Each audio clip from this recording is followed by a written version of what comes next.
There was some hope from diplomats here that Netanyahu would arrive in New York and would issue a statement saying that he supports this joint initiative from the French and the Americans for a pause in the fighting, a 21-day pause, so that negotiations could take place for de-escalation.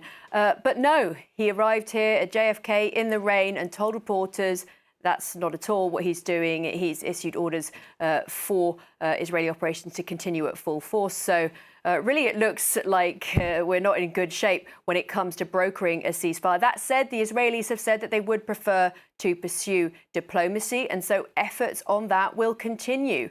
Netanyahu's going to be here for some 24 hours, and he's going to be having all of these bilaterals. We've got the Lebanese foreign minister addressing the General Assembly later on today. We'll be listening very carefully to him. We'll be watching very closely what the French are doing, what the Americans are doing. There's a continued frenzy of diplomatic activity to try to get movement on some sort of deal to de-escalate the situation. The UN Secretary General has said that the situation in Lebanon is disastrous, that all hell is breaking loose. And so really the focus here is on diplomatic efforts to de-escalate that situation. We now expect him to speak on Friday morning. All eyes will certainly be on him on Friday. There was talk of there being a mass walkout when he speaks. Of course, the vast majority of member states here believe that Israel has been violating international law in Gaza, and they disapprove as well of Israel's bombing of Lebanon and of the civilian casualties there.